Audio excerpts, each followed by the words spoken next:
5 xonani 3 xona narxiga berib yuboraman deyaptilar. O'zingiz storyda tanlagan narxlarga obzor qilib beryapman.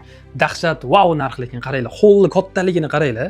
Mana bu yerda shuna bo'lib xona qilib yuborsanglar ham bo'ladi. Mana shu holdan tashqari 5 ta xona mana birinchisi.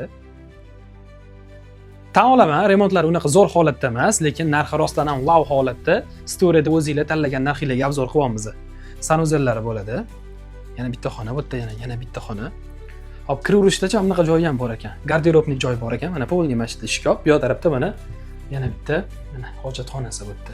76900 ga rostdan ham wowmi? Hop, mana ikkitali zal bo'ladi. Dokumentda ham ikkita xona qilib berilgan. Bu yerga bittani shunday tushirib olsanglar, ikkita xona bo'ladi. Lekin men o'ylashimcha mana shunday holatda qolgani yaxshi va shu katta bo'lib. Hop, mana bu yerda balkoni bo'ladi. Umumiy hisobda 116 kvadrat maydonga ega oshxonasi. Oshxonada mana boyiga katta holga chiqsanglar bo'ladi. Xona qilsanglar ham bo'ladi deb o'tdi. Xo'p, avtoturargohdan muammo yo'q. Mana bu yerda shunday Golden Life yaqin atrofda joylashgan ekan mana shu yerda.